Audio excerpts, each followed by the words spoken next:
Mga kapuso, nagsisimula ng humaba yung pila ng mga sasakyan dito sa isang gasolinahan dito sa bahagi ng Barangay Tinigiban. Kaninang hapon, nung unang dumaan tayo dito, may nakapaskil na ilang mga supply nila ang naubos na, pero mukhang nakapagkarga ngayon ulit may dumating.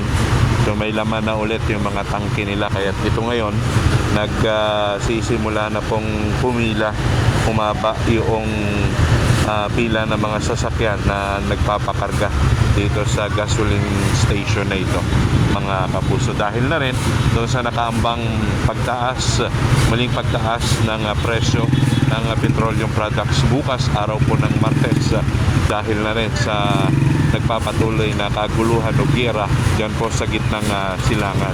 At dito sa lungsod ng Puerto Princesa, mayroon ng mga gas station na maagang nagpatupad ng pagtaas sa presyo ng kanilang mga petroleum products.